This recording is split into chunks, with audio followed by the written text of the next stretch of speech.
છે ને શરીરના અંગોની ગણતરી કરવાની છે, બરાબર?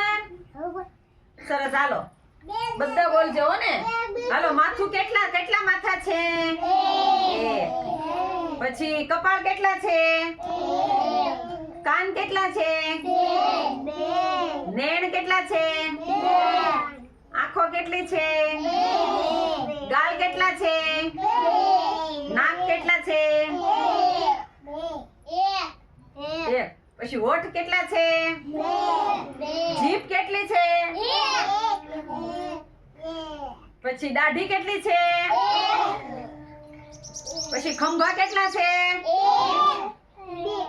બે છે. પછી હાથ કેટલા છે? પગ કેટલા છે? બરાબર. પછી ગોઠણ કેટલા છે? પગની ઘૂંટી કેટલી છે? બે છે, બરાબર. પછી આંગળા કેટલા છે? 10. પગના આંગળા કેટલા છે? 10. તમને ખબર પડી ને આપણા અંગોની ગણતરી, બરાબર? સરસ, લે બધા હોશિયાર થઈ ગયા છો અમારા બાળકો. ખબર પડી ને? સરસ, લ્યો.